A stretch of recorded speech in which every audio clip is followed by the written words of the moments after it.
Shalom, shalom. This video is about Parashat Yitro, who you know is Jethro. It's a Torah portion from Exodus 18, verse 1 up to 20, verse 26. And it goes hand in hand with a prophet's portion from Isaiah 6 up to 7, verse 6. And also Isaiah 9, verse 5 and 6. And it goes with a gospel portion from the Gospel according to Matthew, chapter 19. But this video is about the Torah portion. And this Torah portion has 5 major elements. It is Jethro's advice and structure of the Israelite judicial system. And then the purpose of Moses' life, Adonai's appearance at Sinai, and the receipt of the 10 commandments. The 10 commandments are given here. And the construction of altars to worship Adonai, Eloheinu. The 10 commandments, definitely the most important and interesting part of this Torah portion. But because I made videos about it last year, maybe even the year before last, I don't remember. But my focus in this video will be on the purpose of Moses' life. The theophany at Sinai, and we'll look at the altars of sacrifice for Adonai. Good day, my name is Barney de Klerk. I'm not a Bible teacher, I'm a student of God's Word, and I love sharing with you what I'm learning from the scripture portions. Excuse me. The purpose of Moses' life certainly was the Exodus, but also in the words of Exodus 18, verse 15 and 16, and that's what we'll dwell in. Moses said that I make them understand God's statutes and His laws. And I guess that most of us would have guessed that Moses' purpose was to lead Israel out of slavery in Egypt to the promised land. It's perceivable also that Moses' purposes was to give the Torah to Israel and in its fullness as a marriage covenant between Adonai and His chosen people, His bride, Israel. But I guess many Christians would likely object because of the false doctrines they've been told over centuries. In Moses' own words, therefore, his purpose in life was threefold. In Exodus 18:15, Moses inquired on behalf of the people of Elohim, i.e.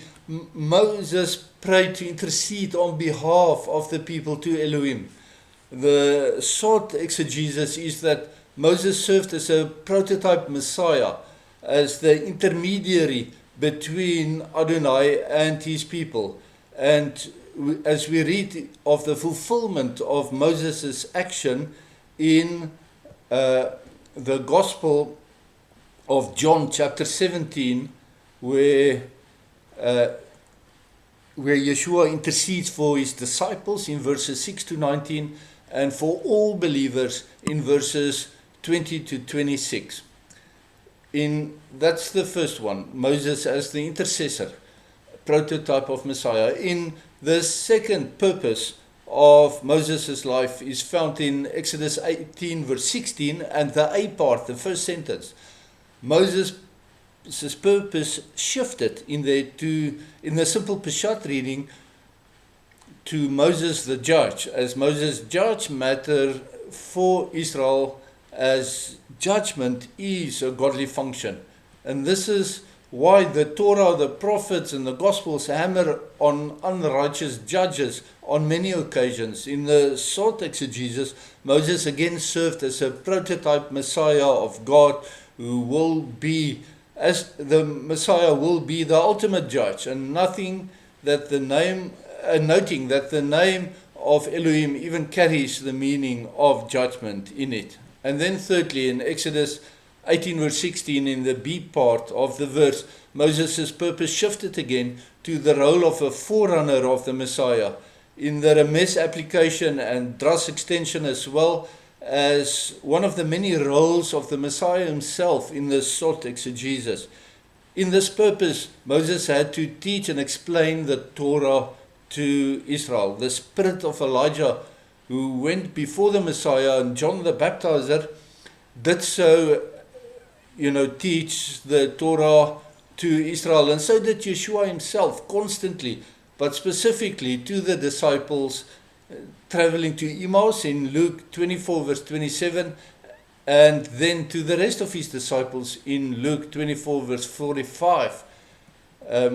The Messiah is indeed the prophet like Moses that was promised to us in Deuteronomy 18 verse 15 to 19. Israel left Egypt on the 15th day of Nisan, the first month, and arrived in Sinai at the start of the third month. About 6 weeks since Israel left Egypt, they arrived in the wilderness of Sinai, and they camped at the foot of the mountain.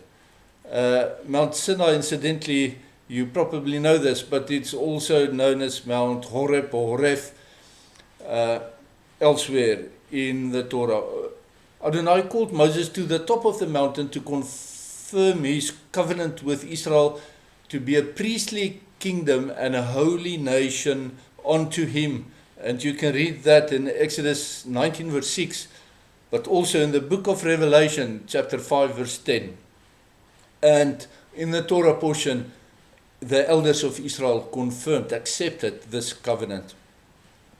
God told Moses that Israel must sanctify themselves, and on the third day, that means on the Tuesday in and the way we call the days of the week, on the third day, after they purified themselves on the first and the second days after the Shabbat, he appeared in a theophany to all the people. And this is really prophetic as well, how the Jews have been purified by persecution, refined in fire and in gas and in expulsions for 2 great days of 1,000 years each since the Messiah until now. And now they await the appearance of Adonai Yeshua Teinu on the third great day in the 3rd century since the Messiah first came. And this is, of course, the 7th century then since creation, and also the fulfillment of Shabbat, the covenant of 7. In our text, on the Torah portion next, Adonai called only Moses and Aaron up to the mountain to give them the 10 commandments. The nation witnessed thunder and lightning and a loud shofar sound and asked Moses to speak to them, as they feared that they will die if God speaks to them. That's in Exodus 20 verse 18 and 19. And then in closing of this parashat, Adonai told Moses in Exodus 20 verse 24 to 26 that what an acceptable altar for sacrifice would look like. In modern Israel, archaeologists use this Torah for altars to serve as a tool for them to distinguish between Israelite altars, ancient altars in archaeology, to Adonai, and of course the other ancient altars that were built to serve demons. Altars to serve Adonai must be constructed of earth and uncut stones, and it must have a ramp access, not with steps leading up to it. And it's not written here in these verses, but the altar must also be facing east. The use of cutting tools on such stones profanes or defiles the stone for its use in an altar to Adonai, because it represents man's improvement over Elohim's creation. Human improvement of the stones, the Evanim, is linked to genetic engineering in our day, and also at the hands of the fallen ones in the days before the Great Flood. And I'll explain. Stones are linked to humanity through the Hebrew letters. In Evan, for one stone, it's spelled Aleph Bet Nun, and it's a Nun Sufit, of course. The Aleph represents our Father in heaven, who is our creator through Elohim. And Aleph also represents our earthly fathers, who also created us, as it is illustrated in the 10 Commandments structure that ties the first commandment to the 5th commandment. The first commandment is to love God with our whole heart. The 5th commandment is to respect and honor our earthly parents. That is the link, to honor our creators. And then that's the Aleph in Aleph Bet Nun for Evan.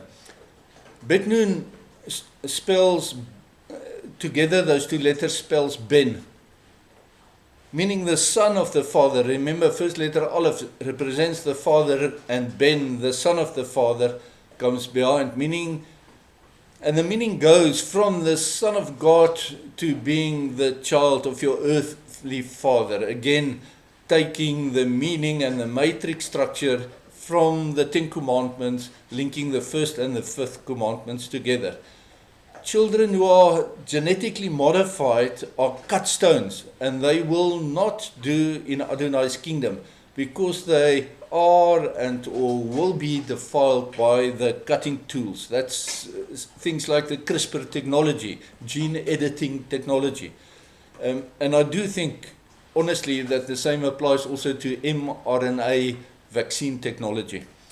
The ram access serves for the priest not to expose his genitals onto the altar, because, underwear wasn't worn back in the day. The priestly underpants was the first instance of such covering ever. However, the covering of our genitals by clothing goes back to Adam and Eve's requirement to be safely and modestly covered as soon as they fell into sin. In their moment of eating the forbidden fruit, they lost their innocence and they became sexually aware, and the term forbidden fruit had an ungodly sexual connotation ever since. Covering represents the loss of innocence. A priest who exposed himself to the altar of sacrifice would represent spiritual impurity, pantheism, serving others, or not being bound to serve only Adonai.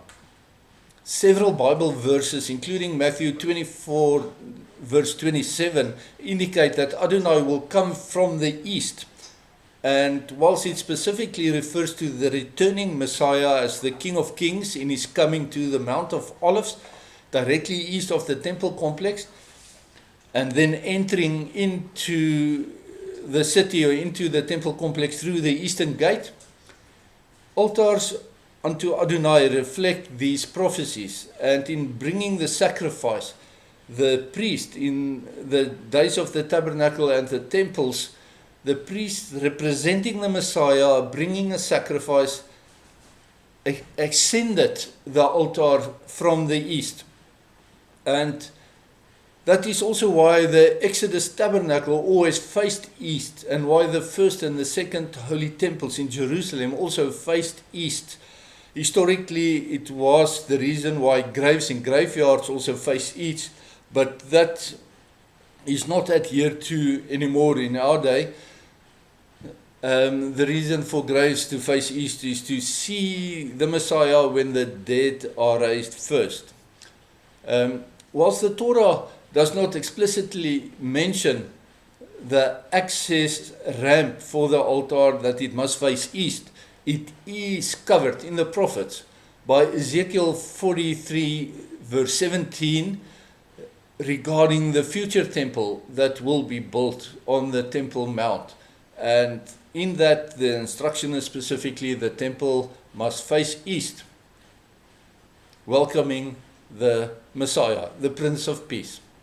I hope that this will stimulate you to read this Torah portion. It's really, really deep and interesting. There's so many aspects. I pray that Adonai Eloheinu will bless you and keep you, that He will shine His face upon you and be gracious to you. I pray that He will lift His countenance upon you, and that He will give you shalom. Shalom, shalom.